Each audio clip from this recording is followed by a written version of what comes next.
बोरीवली में सेलिब्रेशन लोग नाच रहे हैं बोरीवली में। यस, नाच रहे हैं एक्चुअली पूरे हिंदुस्तान में नाच रहे हैं, सुनने में ये आया। Right, and at the moment with us from the Congress party, our very dear old friend, very senior journalist and a very articulate Congress spokesperson who deserves to be at least in the assembly if not in parliament. मतलब मेरी समझ में उनको विधानसभा में तो होना ही चाहिए। मैं तो उम्मीद करता हूँ कि बहुत जल्दी संसद में भी जाएंगे। निजामुद्दीन रहीम साहब, निजामुद्दीन रहीम साहब नमस्कार। नमस्कार सर। नमस्कार, कैसे हैं सर, कैसे हैं? बिल्कुल अच्छे सर, बढ़िया। तो राहुल गांधी जी ने जो भाषण दिए लोकसभा में, उसमें तो काफी लोग तिलमिला गए सर। मतलब मैंने इस तरीके का रिएक्शन देखा नहीं, बड़े दिनों बाद मैंने इस किस्म का रिएक्शन देखा सामने की तरफ से, जहां पर लोग जरा घबरा गए मुझको लगता है। आपको क्या लग रहा है सर? निजाम साहब आप बताएं। सर ऐसा है, जब राहुल गांधी अब एक संवैधानिक पद पर है, अब अगर वो कोई बात करते हैं तो ऑथेंटिक होगी और वो जो बात करेंगे वो देश हित में होगी। और जो उन्होंने इस देश से वादा किया है तो अब वो सारी चीजों पर ध्यान रखेंगे। ये नरेंद्र मोदी एंड मंडली की तरह नहीं होगा कि जनता के बीच में कुछ बात करें, संसद में कुछ बात करें। तो इसलिए राहुल गांधी, आज पूरा देश उनको बहुत सीरियस लेता है, क्योंकि देश जानता है कि इस देश का जो अगला भविष्य है वो राहुल गांधी के हाथ में ही है। और उसी तरह से जो राहुल गांधी के सब साथी हैं, पूरे एलआई हैं, वो सब मजबूती के साथ राहुल गांधी के साथ खड़े हैं। इसलिए संसद में जितनी बातें राहुल गांधी ने कही वो सब ऑथेंटिक थी और उस पर कोई किसी तरह का कहीं कोई गुंजाइश नहीं था कि जिसका किसी तरह से कहीं कोई गलत बात रही। लेकिन आज की तारीख में Pradeep ji, just one second, I want to get this out of the way. जो अग्निवीर के बारे में उन्होंने बात करी और राजनाथ सिंह जी ने जिसके ऊपर उसका स्पष्टीकरण किया, उसके बाद राहुल गांधी जी ने अपने वीडियो में, जो अभी भी उपलब्ध है उस पर इंडियन नेशनल कांग्रेस के ट्विटर हैंडल पे, उन्होंने दिखाया कि किस प्रकार अजय सिंह जो शहीद हुआ उसके परिवार वालों ने बताया कि भाई सेंटर से अभी हमें कुछ नहीं मिला। उसके बाद एक दो चैनल हैं जो उसी परिवार के पास गए और उन्होंने पूरा नहीं दिखाया। निजाम साहब, सुनने वाली बात है, राहुल गांधी को झूठा साबित करने के लिए आधा अधूरा इंटरव्यू दिखाया उनके पिताजी का। पूरा इंटरव्यू अब उपलब्ध है यूट्यूब पे। जी बताएं सर। अब आप सर, पूरे आज सोशल मीडिया में पूरे देश में इस बात को दिखा दिया कि राजनाथ सिंह जी ने संसद में झूठ बोला जी, और पूरा देश बिल्कुल clear cut message Rahul Gandhi. मैंने आपसे पहले ही कहा कि राहुल गांधी अपने पूरे करियर में कभी झूठी बात नहीं करते, और अब तो संसद में संवैधानिक पद पर हैं, वहां उसकी एंट्री होनी है।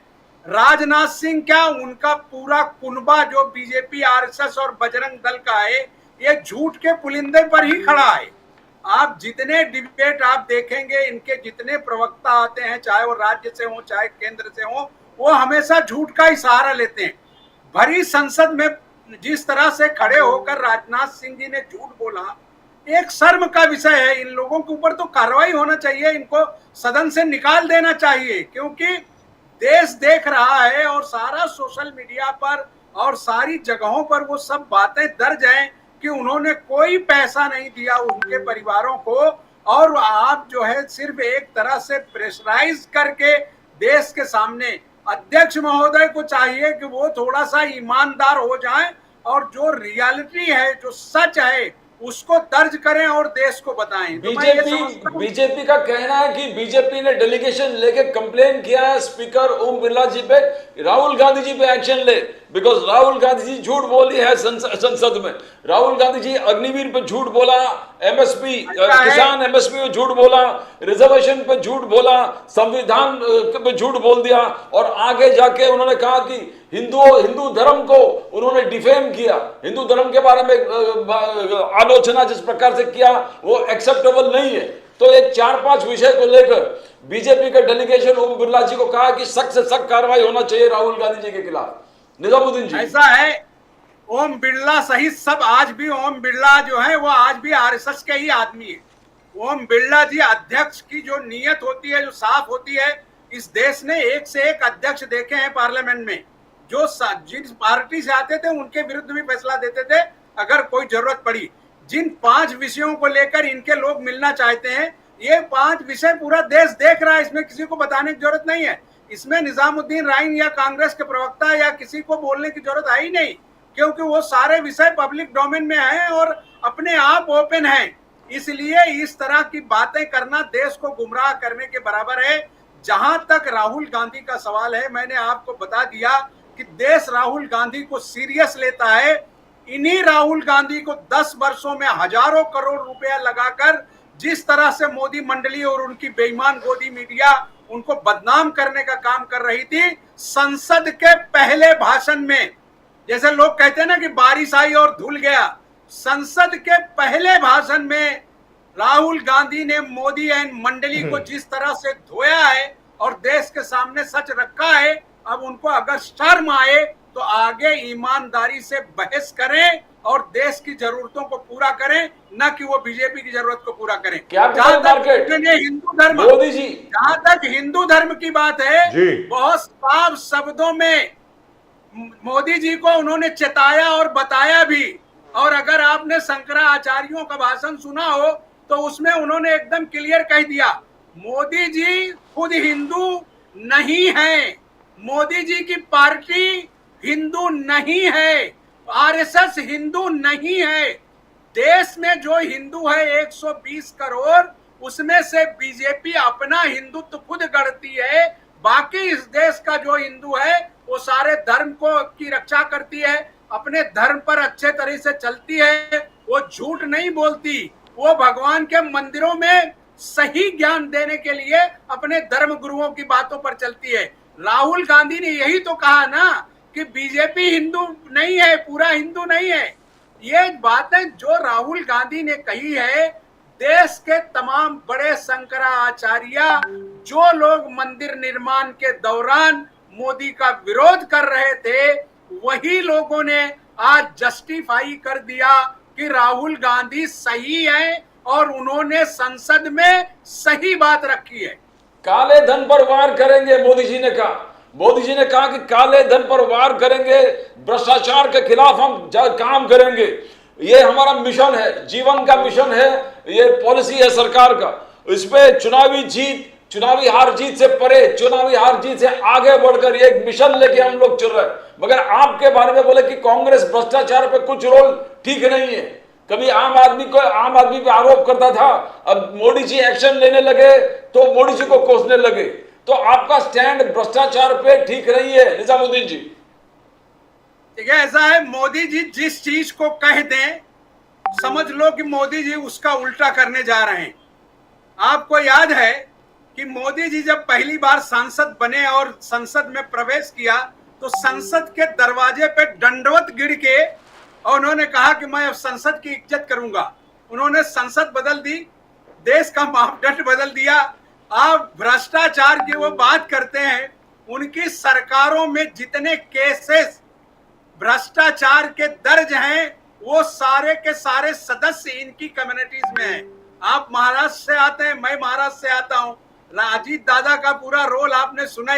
और यही बात सिर्फ जो है हम ही नहीं कह रहे हैं, देश के जो जिम्मेदार लोग हैं, बड़े जर्नलिस्ट हैं, जो थिंकर हैं, जो एनालिसिस करते हैं, उन सब ने इन तमाम बातों को कह दिया है। मोदी जी झूठ का पुलिंदा है, जिस चीज को मोदी जी कह दें वही वो करने वाले हैं। आप ये सारे उदाहरण आपके सामने हैं।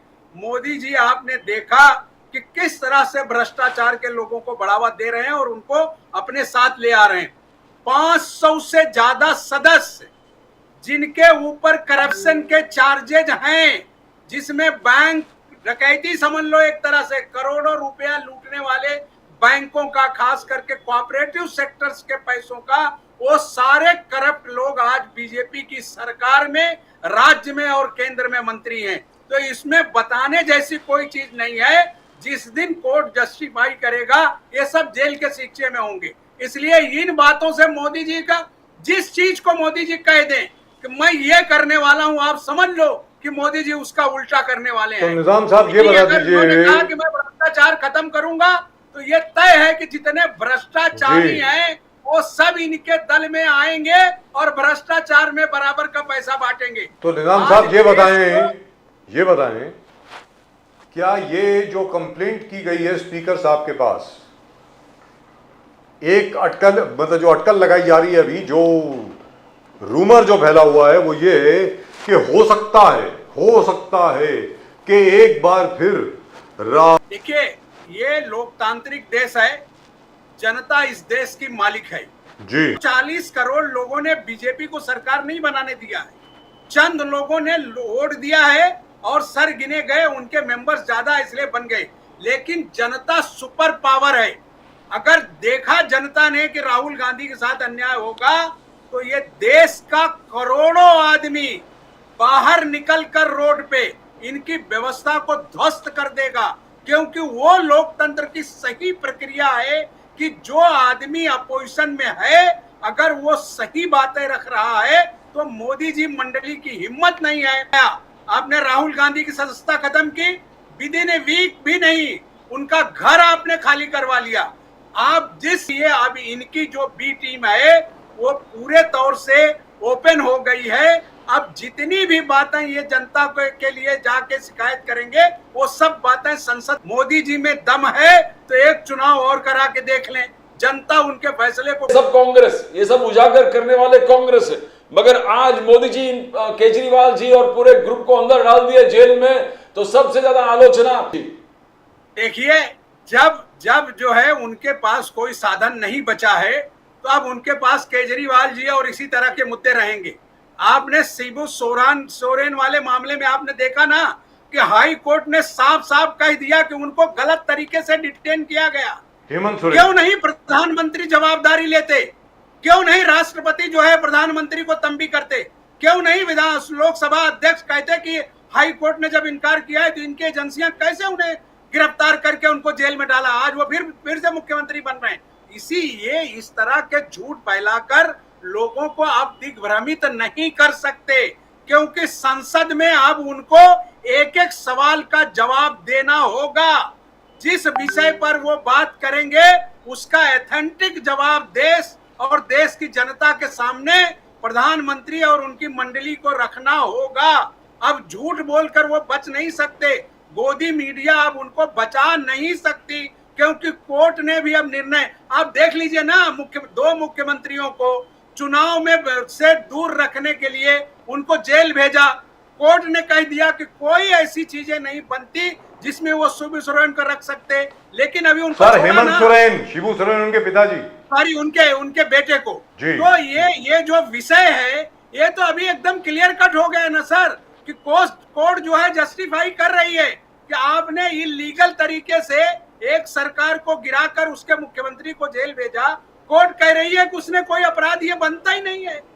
और जिस पॉलिसी पर इन्होंने अब तक जो है इनको रखा है केजरीवाल जी को, उस पॉलिसी में तो इनके सारे नेताओं ने शराब के केस में इन्वॉल्व मिलेंगे।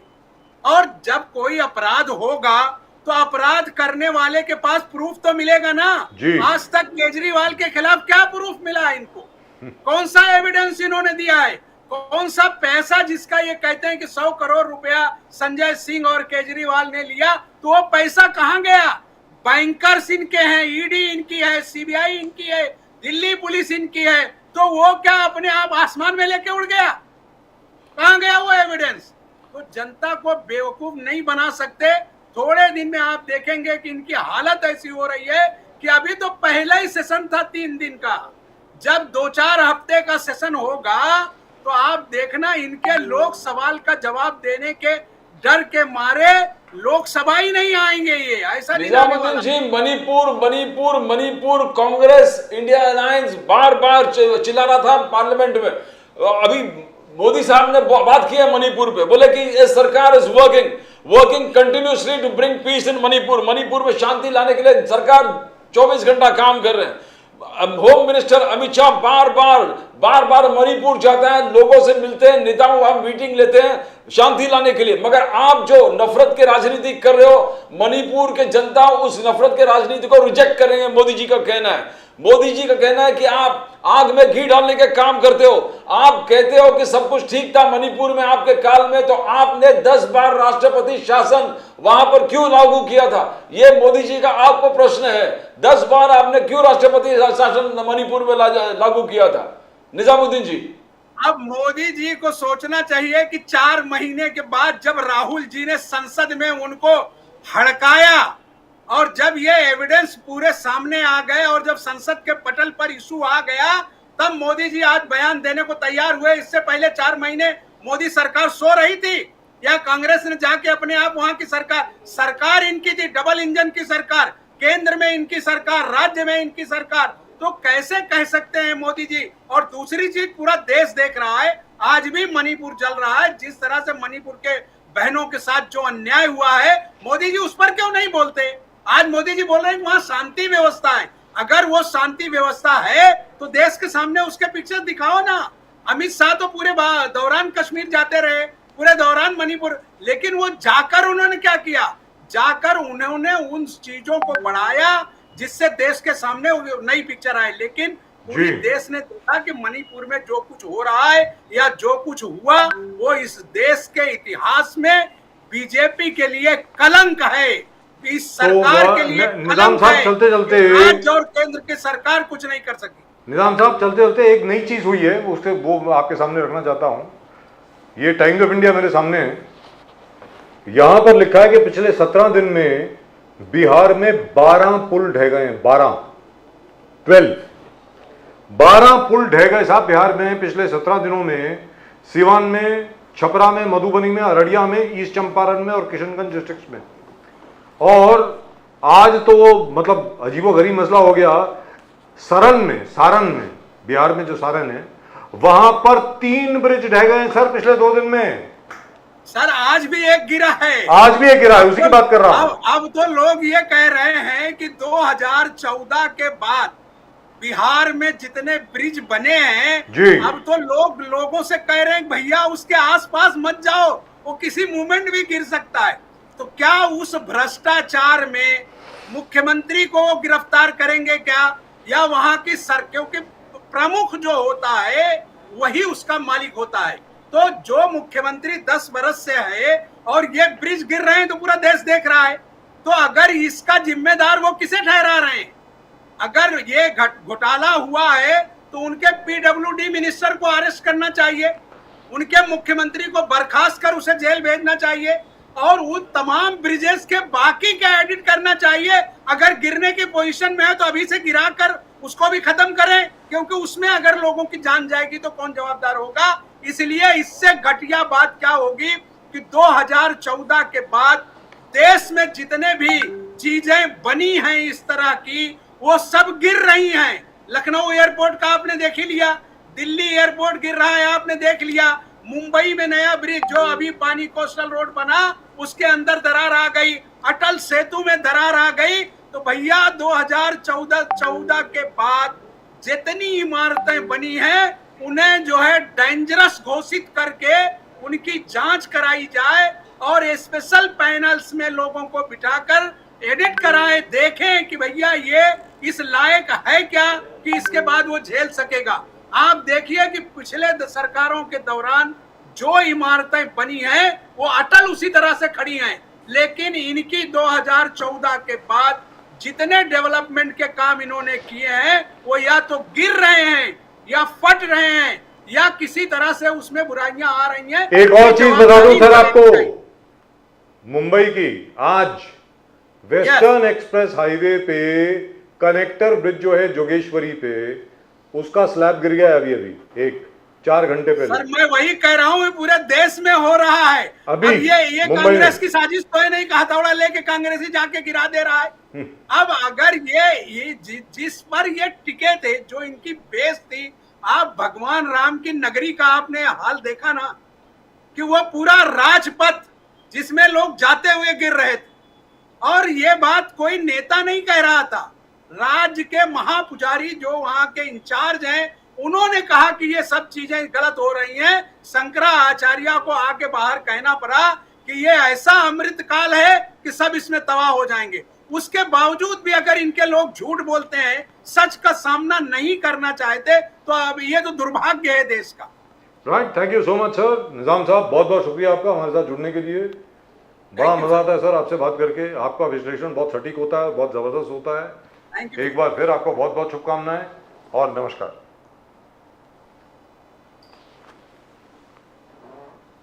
But that's a bit much, isn't it, Pradeep ji? 12 bridges in 17 days. My goodness, 12 bridges, one after the other. In 17 days? 17 days. What's going on? And it's continuously happening. The What more we is talk going about on? it, more bridges are falling. And a huge slab has fallen, sir. Jogeshwari पे, वो जोगेश्वरी के पास, वो जो western express highway पे अभी मुंबई में। Luckily, I mean, So, casualties. so in effect, what has happened is that nobody is maintaining these bridges. We are making new bridges, but the maintenance is zilch. That we are not looking at the maintenance. That's what we are doing. We got whole departments after departments who actually in Mumbai are looking into the. I believe over there was a problem as to who is going to maintain it. Is it the PWD, is it the BMC, or is it the MMRDA? So as a result of that dispute, nobody is maintaining that part of the Western Express Highway. Oh dear.